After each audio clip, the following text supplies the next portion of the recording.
Next nine news में आपका बहुत बहुत स्वागत है। मैं हूं आपके साथ अबरारुल हक रहमानी।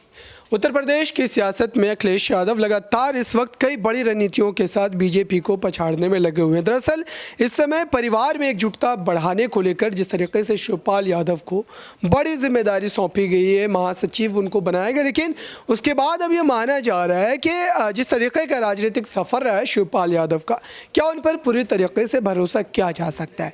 क्या अखिलेश यादव के साथ वो लोकसभा चुनाव तक बने रह पाएंगे? क्योंकि बीजेपी लगातार जिस तरीके से विपक्षी दलों में टूट पड़वाने के लिए मिशन लोटस का इस्तेमाल करती है, इसको लेकर के लगातार इस तरीके के अंदेशे जो हैं वो जताए जा रहे हैं। फिलहाल इस समय देखा जाए तो अखिलेश यादव ने जो है कहीं ना कहीं एक बड़ा फैसला लिया है। पार्टी में महासचिव के पद पर आजम खान से लेकर के शिवपाल यादव तक की नियुक्ति की गई है और ऐसे में माना यह जा रहा है कि हो सकता है कि इसका राजनीतिक रूप से काफ़ी ज़्यादा फायदा मिलता नजर आए, क्योंकि शिवपाल यादव अगर चुनाव में अकेले अपने दम पर उतरते हैं तो राजनीतिक रूप से वो अपने उस वक़ार को नहीं बचा पाते जिस तरीके की राजनीति में इस वक्त उनका कद जो है देखने को मिलता है।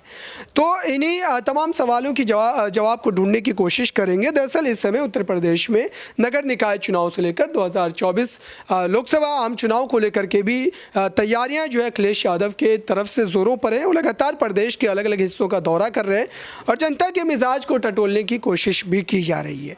तो इस पर जो है न्यूज़ रूम में बैठे सहयोगियों से समझेंगे कि दरअसल उनकी क्या राय है और वो इस समय अखिलेश यादव के इस बड़े फैसले को और शिवपाल यादव का महासचिव बनने पर अपनी राय किस तरीके से रखते हैं और समाजवादी पार्टी को उत्तर प्रदेश में क्या वाकई कामयाबी मिलने वाली है? क्या भारतीय जनता पार्टी की इस मजबूत सरकार को जो योगी आदित्यनाथ के नेतृत्व में चल रही है उसको उखाड़ फेंकने में अखिलेश यादव कामयाब हो पाएंगे? मेरे साथ आसिफ बने हुए, दरअसल इनसे समझते हैं कि इस वक्त इस बड़े बदलाव के पीछे जिस तरीके से शिवपाल यादव को महासचिव बनाया गया है, इससे राजनीतिक रूप से कितना फर्क पड़ेगा भारतीय जनता पार्टी के खिलाफ अखिलेश यादव का माहौल बना? शुक्रिया अपराध। देखिए, ज़्यादा फर्क तो नहीं पड़ने वाला है क्योंकि बीजेपी जिस तरीके से एक मजबूत पार्टी है और जिस तरीके से उनके पास चाणक्य एक से एक बढ़कर एक चाणक्य है, तो मुझे नहीं लगता ज़्यादा फर्क पड़ेगा। हाँ, ये ज़रूर है कि समाजवादी पार्टी जहाँ पर अपने खास करके अखिलेश यादव के पिता का निधन होने के बाद जो एक तजुर्बेकार नेताओं की जो एक कमी खेल रही थी, शायद उसकी पूर्ति हो जाएगी चचा शिवपाल के बहाने। महासचिव बनाने की मुझे लगता है यही हो सकता है कि दो मनसाएँ मंशा उनके पीछे हो सकती है। एक कि जो समाजवादी पार्टी में बिखराव है, जो नेताओं के अंदर नाराजगी है, शायद उनको एकजुट करने में जो है कामयाब हुआ। दूसरा ये कि जो छोटे छोटे दल है, चाहे जिसमें से पल्लवी पटेल भी आती हैं, चंद्रशेखर आज़ाद, मायावती और राजा भैया, इन लोगों को अगर एकजुट कर पाते हैं तो उनके लिए ज़्यादा बेहतर होगा और इसमें ज़्यादा वो उन पर फोकस करेंगे। क्योंकि ये उम्मीद करना कि 2000 निकाय चुनाव में या 2024 के चुनाव में चचा शिवपाल के मतलब लीडिंग रोल में वो शायद हरा देंगे, तो ये खैर एक मूर्खता होगी। लेकिन ये अच्छी बात है कि उन्हें महासचिव बना दिया गया। मुझे लगता है ये दो बड़े बदलाव होने वाले हैं, लेकिन चुनाव पर इसके अगर ये हो जाते हैं तब चुनाव पर शायद इसका फर्क पड़ता हुआ दिखे। अगर इस नज़रिए से देखें कि दरअसल अखिलेश यादव ने जो है जिस तरीके से प्रोफेसर राम गोपाल जो कि उनके चाचा, उनको प्रमुख महासचिव बनाया, शिवपाल यादव को महासचिव बनाया, तो क्या अखिलेश यादव को इस बात का डर अभी भी है कि अगर शिवपाल यादव आने वाले समय पार्टी में एक मजबूत स्थिति को अपने बनाने में कामयाब होते हैं तो फिर वो कोई बड़ा कदम न उठा ले? तो क्या इस डर की वजह से उन्हें प्रमुख महासचिव? बिल्कुल, देखो बिल्कुल अबरार, ये बहुत बड़ा सवाल है क्योंकि 2017 अगर आपको याद हो तो चचा शिवपाल ने वही किया जो अभी सवाल आप उठा रहे हैं। फिर 2022 के विधानसभा चुनाव के बाद, क्योंकि जब 10 मार्च को रिजल्ट आए थे, ताजपोशी हो रही थी योगी आदित्यनाथ की, उसके बाद भी उन्होंने यही ड्रामा शुरू किया जो आप बता रहे हैं। वाकई में एक जहन में ये चीज़ तो है, और ये चीज़ स्वामी प्रसाद मौर्य को लेकर भी है कि स्वामी प्रसाद मौर्य कब वापसी कर लें या फिर बीजेपी में चले जाएं, इसलिए उनको भी जिम्मेदारी। अब बिल्कुल आपका मैं एग्री हूँ इस बात से कि चचा शिवपाल को अगर नहीं देते महासचिव का पद या उन्हें जिम्मेदारी नहीं देते तो फिर वो कब किधर भाग जाते किसी को नहीं पता, क्योंकि वो हो गए, चचा शिवपाल हो गए, नीतीश कुमार, ये तमाम नेता इसी फिराक में रहते हैं और इस लिस्ट में आते हैं। तो बिल्कुल मुझे लगता है, और अब यहाँ से कहीं ना कहीं उनकी जिम्मेदारी भी बढ़ी भी है, तो अब देखना पड़ेगा कि अब यहाँ से वो क्या कुछ करते हैं। बिल्कुल सही कहा आपने, बहुत बहुत शुक्रिया। तो ये एक तरीके से आप कह सकते हैं कि अभी भी संदेह की एक जो स्थिति होती है वो बनी हुई है और जाहिर सी बात है कि इस समय जिस तरीके से हालात बदल रहे राजनीतिक रूप से, उसे ये कहा जा सकता है कि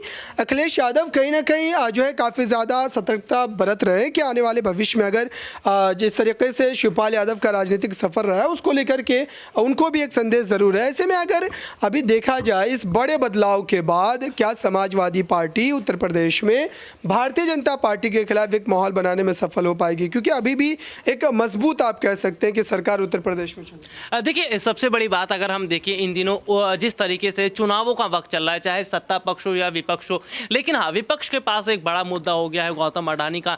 और जिस तरीके से हम देख रहे हैं कि विपक्ष ने लगातार सरकार को घेरना शुरू कर दिया। देखिए, उत्तर प्रदेश की बात करें तो उत्तर प्रदेश बहुत पहले से सियासत के हिसाब से, राजनीति के हिसाब से मायने रखता है। क्यों?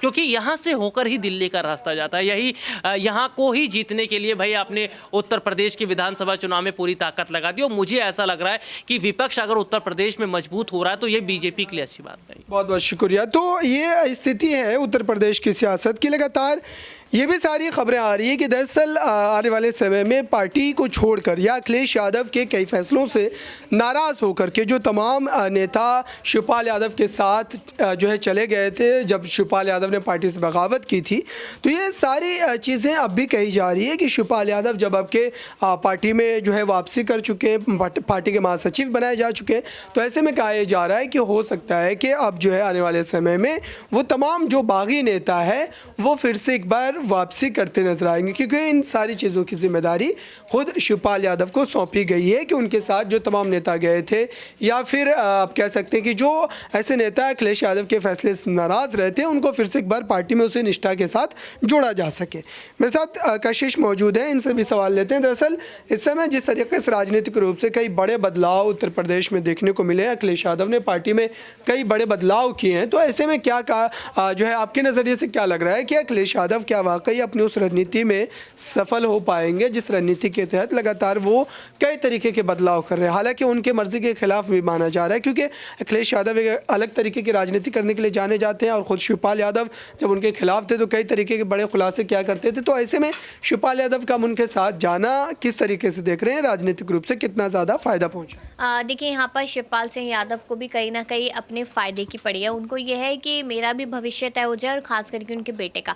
जब मुझे राष्ट्रीय महासचिव बना दिया गया है तो मेरे बेटे को भी कोई बड़ा पद दे दिया जाएगा, इसलिए यहाँ पर कहीं ना कहीं शिवपाल सिंह यादव को वो उम्मीद है। लेकिन देखा जाए यहाँ पर तो दोनों की राजनीति करने की जो मतलब कि आइडिया है, जो आइडियोलॉजी है, वो काफ़ी ज़्यादा अलग है। दोनों अपने आप को साबित करने में लगे रहते हैं। अब आप नॉर्मल से एक बात देखिए कि सौम्य प्रसाद मौर्य और तमाम ऐसे नेता, उन्हें भी राष्ट्रीय महासचिव बना दिया गया, शिवपाल को भी वही पद दे दिया गया। तो आप ये नहीं कह सकते कि शिवपाल सिंह यादव को कोई बड़ी जिम्मेदारी है, बड़ा पद मिला है, सबके बराबर उन्हें रखा गया। तो कहीं ना कहीं शिवपाल सिंह यादव अगर नाराज़गी दिखाना चाहे तो वो इस बात पर भी नाराज़गी दिखा सकते हैं। बहुत बहुत शुक्रिया। तो ये स्थिति आप कह सकते हैं कि पूरी तरीके से बरकरार है। लगातार कहीं ना कहीं इस बात का डर, इस बात का खौफ खुद अखिलेश यादव को भी है, इसलिए उन्होंने कहीं ना कहीं यहाँ पर जिम्मेदारी को सौंपते हुए इस बात का ध्यान ज़रूर रखा कि उन्हें जो है उस तरीके से प्रमुख न बनाया जाए, क्योंकि राम गोपाल यादव को ही आगे रखा गया, प्रमुख महासचिव हैं वो पार्टी के।